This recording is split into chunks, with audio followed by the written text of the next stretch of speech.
Hello, hello, and welcome to the 12th episode of the Curious You podcast. I just realized that when I was posting the preview for this week's episode that I said it would be launched on 12th of July when instead it's launched on 10th of July.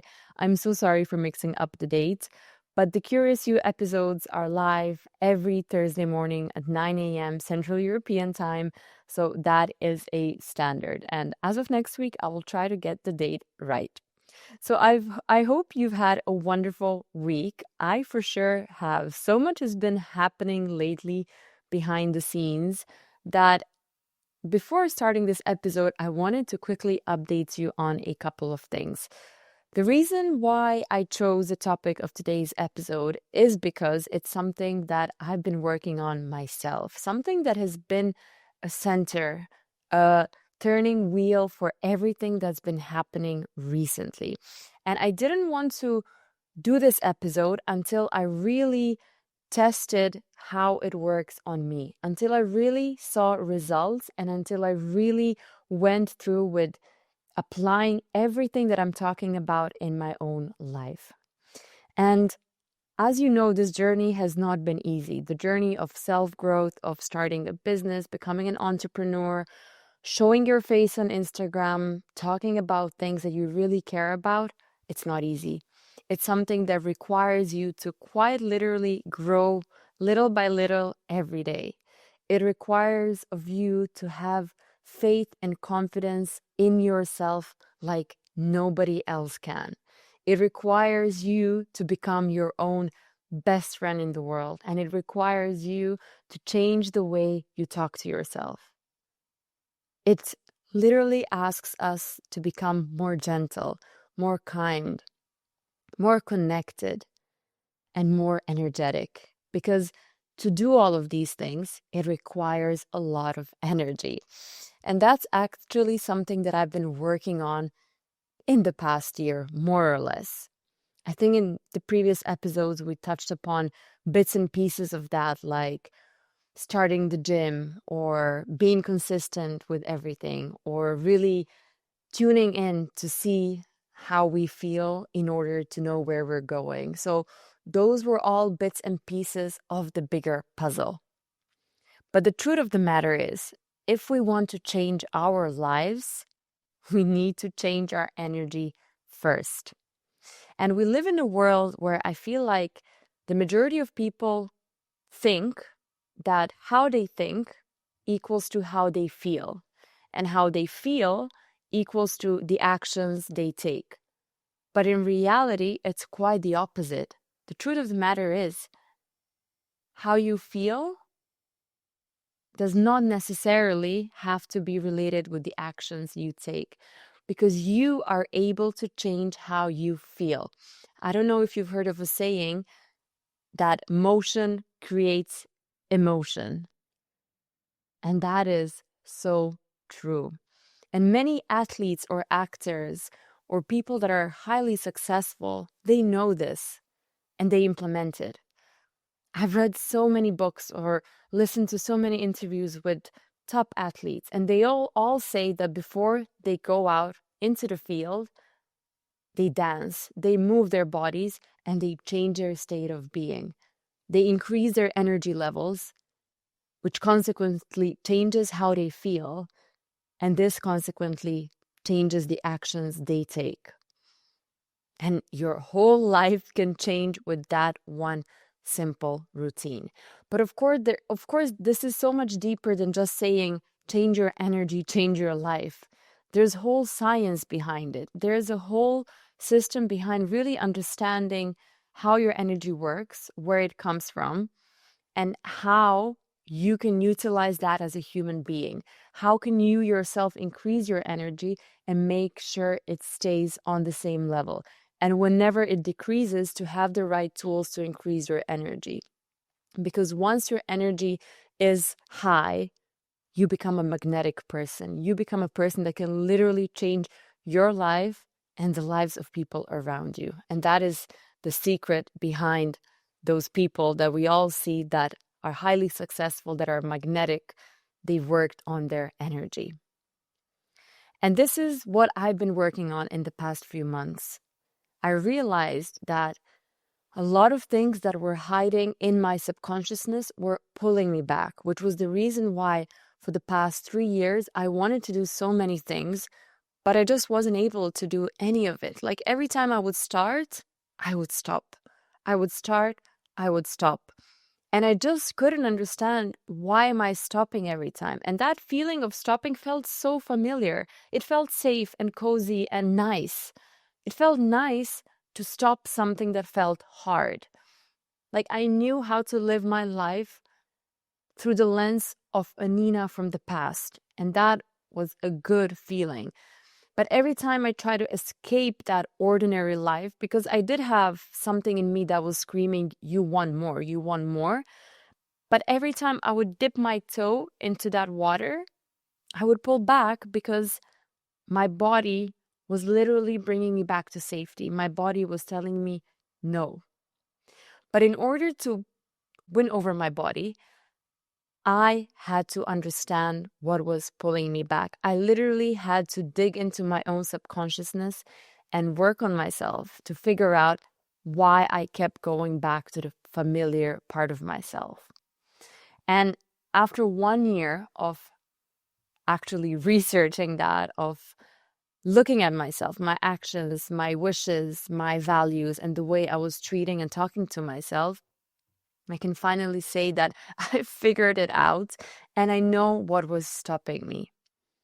And the past few weeks, more precisely the last 2 weeks, I've had so many breakthroughs, so many things have changed in my life where I finally set myself free. I finally realized what it is that I wanted to do.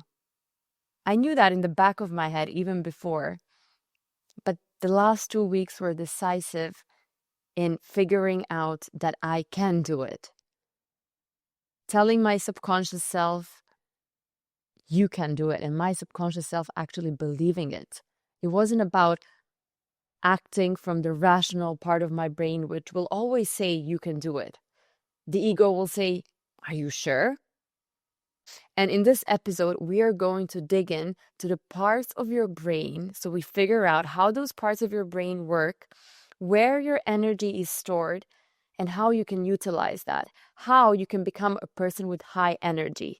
Because a person with high energy is a person that is magnetic, a person that is successful, and a person that attracts everything that's good in his or her life. So in order to become successful, if you want to be here, your energy needs to be here. You cannot be successful and have low energy because you will not attract the right things.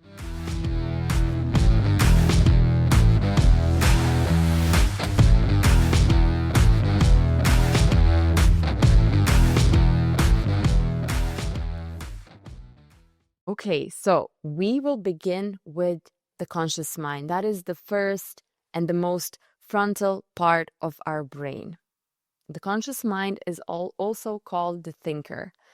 This is the part of your brain that you're using right now as you listen to me. It's the voice in your head that thinks, analyzes, plans, makes to-do lists. It's a part of you that says, I want to launch my business, or I'll set boundaries with my partner, or this year I'm going to start going to the gym. And that's beautiful. I mean, the conscious mind is incredibly powerful. It allows us to dream and set intentions. But as we've discussed this before, the conscious mind is only 5% of your mental activity. So let's think about that for a second. It's literally the tip of an iceberg. Above the water, you see this small, sharp peak, but underneath lies the massive structure you can't see. And most of us try to change our lives only by working with that little peak. We write affirmations, make vision boards, read self-help books. And of course, while those things can be inspiring, they don't always stick. I mean, have you ever wondered why you can know exactly what to do, but still not do it? Or why you're able to help everyone else around yourself, but you're not able to help yourself? And that's because change doesn't happen at the level of thought alone. After this enters the second part of our brain, which is the ego, or better to say the gatekeeper. And I know ego often gets a bad rep. Whenever I mention ego, everyone thinks it's such a bad thing. But your ego isn't evil. It's actually trying to protect you. Like, think of your ego as your brain's security system. It's there to make sure that nothing threatens you from the outside. But here's the catch. Your ego loves familiarity. I mean, if you've spent years believing, I have to work hard to prove my worth, or it's safer to say small, your ego will cling to those stories, even if they make you miserable because they feel safe. And the moment you try to break out of the familiar and step into something new, your ego panics. It literally panics. And it whispers things to you like, what if you fail? Or you're not ready yet? Or people will laugh at you. And this isn't just an emotional feeling you get. This is quite literally biological, because your ego triggers your nervous system to keep you in your comfort zone. So this is a process that I've been testing over and over for the past year. Whenever I wanted to do something new, I heard my ego, and my ego kept telling me, Nina, there's so many children's books out there. Why should yours be any different? And I hear it, but I still go into action. I still write my children's book. I still go for it. When I started my own podcast, my ego was the same. Nina, there's so many self-help podcasts out there. What would make yours different? People will laugh. What will people think of you? Okay, all good ego. I understand why you are here, because the moment I understand why my ego is here, I'm better able to acknowledge what it says, but not feel the way my ego thinks I should feel. I'm able to communicate with my ego and rise above. And this is what understanding the why behind everything that happens is so helpful. The third part of our brain is the subconscious mind. I like to call it the hidden powerhouse. This is actually where the magic and, well, the mess as well live together. The subconscious is like a giant storage room. It literally holds every memory, belief, habit, and emotion you've ever had. This is where all your patterns are created. For example, why you keep dating the same type of person, or why you procrastinate right before success, or why you say you want thing but then keep sabotaging yourself. Actually, the subconsciousness doesn't judge. It just runs programs that are based on your past. And this is where your energy leaks happen. For example, when your conscious desires, like wanting more abundance or love, don't match your subconscious programming, like I'm not worthy or success isn't safe, there's friction. It's literally like pressing the gas and the brake at the same time. You're trying so hard to move forward, but deep down, a part of you is pulling back. And that friction is exhausting. It's why you can work so hard and still feel like you're stuck in the same place. And actually, I read a wonderful book the other day. I highly suggest, if you're interested in figuring out the why, to read it. It's by Simon Sinek, and the book's name is literally called The Why, Figuring Out Your Why. And in the book, he talks about different types of consumers and how Apple positioned itself on the market in the most fascinating way, because they literally understand how the brain works, how psychology works. They didn't just explain to people what they do, but they were focusing on why they do it. Why Apple is different than Microsoft. Why Apple is there. They brought people into the culture of Apple. They made technology accessible to the little guy, to the ordinary person. They created a brand around that feeling, because that feeling was intrinsically linked to the subconscious part of our brain where we make decisions. And I bet if you would ask somebody with an Apple why they bought Apple, because let's face it, Microsoft computers have higher quality, battery life, storage. I mean, they're better, I think, in every aspect when it comes to quality. And the person using Apple would say, I just like Apple. I don't know. You cannot explain it. And this is exactly the part of our brain, which is the subconsciousness. We make decisions because they feel right. For some people, Apple feels right. For other people, Microsoft feels right. It really depends on your values in life and the type of person you are. So whenever somebody gets into a conversation, which computer is better, Microsoft or Apple? I mean, they're speaking their truths at the same time. It doesn't make sense to enter those kind of conversations at all, because Microsoft has a different ideal client and Apple has a different ideal client. And it's the way they communicate to those ideal clients. Microsoft could be using more language that is linked to your conscious brain, quality, logic, rationale behind it. But Apple is using a different type of language that literally speaks to your subconsciousness, and that's what makes them number one on the market. That's what makes iPhones the strongest phones in the world. And this is something that companies are aware of, how human brains work. But for some reason, the majority of people do not tap into their own subconsciousness to really understand themselves. Because if you understand your subconscious brain and if you work on yourself, you will know what fills your energy and what drains your energy. And you will move consciously through your days.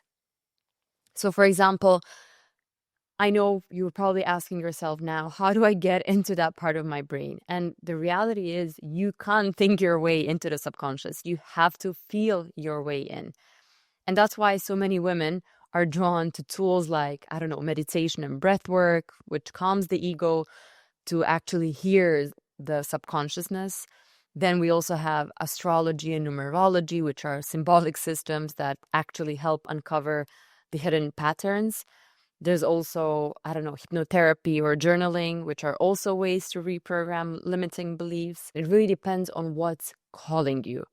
And if you're not aware what fills your energy, you will be doing the most random things without really understanding what you need to be doing, how your body works. I mean, we spend so much time understanding how computers work or how planes work or how cars work, but we don't understand how human bodies work. And for me, that's the most insane thing, not tapping into your own body, into your own potential, into your own brain, and allowing big companies to know more about us than we know about ourselves. And that's why I literally love looking at a human body and human brain like an airplane. If I have a question of how does the airplane have enough energy to take off, the same question would be valid. How does a human body have sufficient energy to go after their dream life, to take off? How does it work? What do I need to do to take off and to sustain enough energy when I'm up in the sky to keep flying? That would be my question. How can I keep flying and how can I land safely without hurting myself when I need to relax, when I need to fill my cup? How can I land and make it safe for myself? Because life is not a straight line. It goes up and down, up and down, up and down. And when you go down, it's about landing safely. It's about being gentle towards yourself, understanding what you need at that specific point. And what I've come to realize is that every landing in the past 3 months has prepared me even better for taking off. I cannot take off without landing first, right? So when you have a low moment, when you land, it's about having the tools to know how to treat yourself, how to talk to yourself, how to look after yourself when you are down.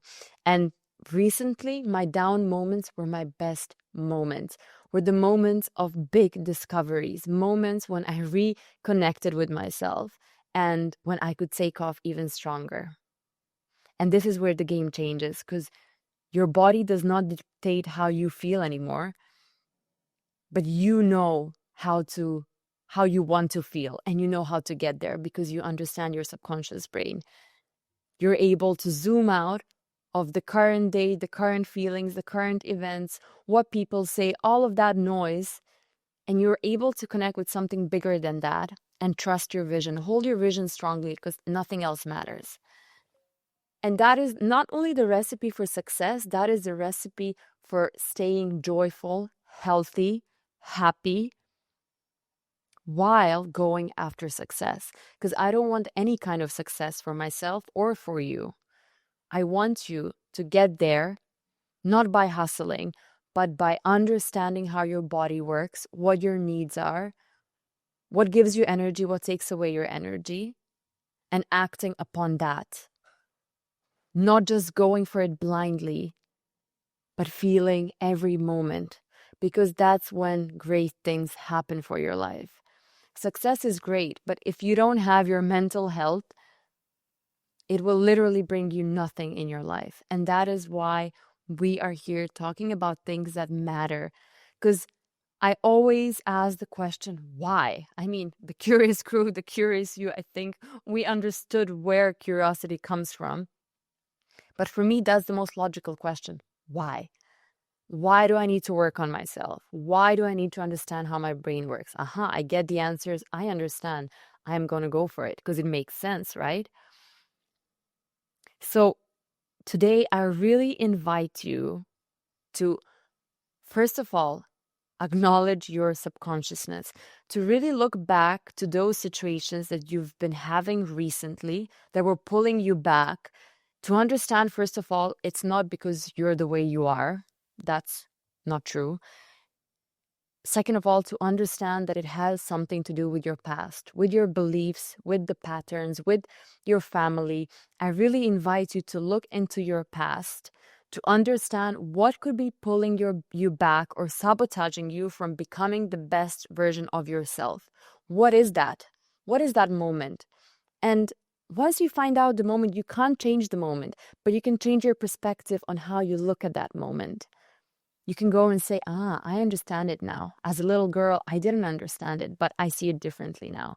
And that is when you set yourself free. You disconnect yourself from your genetics, from something that's been holding you back very strongly. And the more you work on yourself, the lighter you are. Everything feels effortless. Everything feels like you're in a flow because you worked on that. You worked on stuff behind you. And like an airplane, the airplane cannot fly if there's excess baggage, right? The more we work on our past, the less heavy the baggage is, and we can take off better, lighter, in a flow, and land safely. And that is what I want for you, to take off safely, to keep energy while you're up there, the same level of energy, and to land safely and take care of yourself. That is the ultimate key for success. I will see you next Thursday, same time, same place.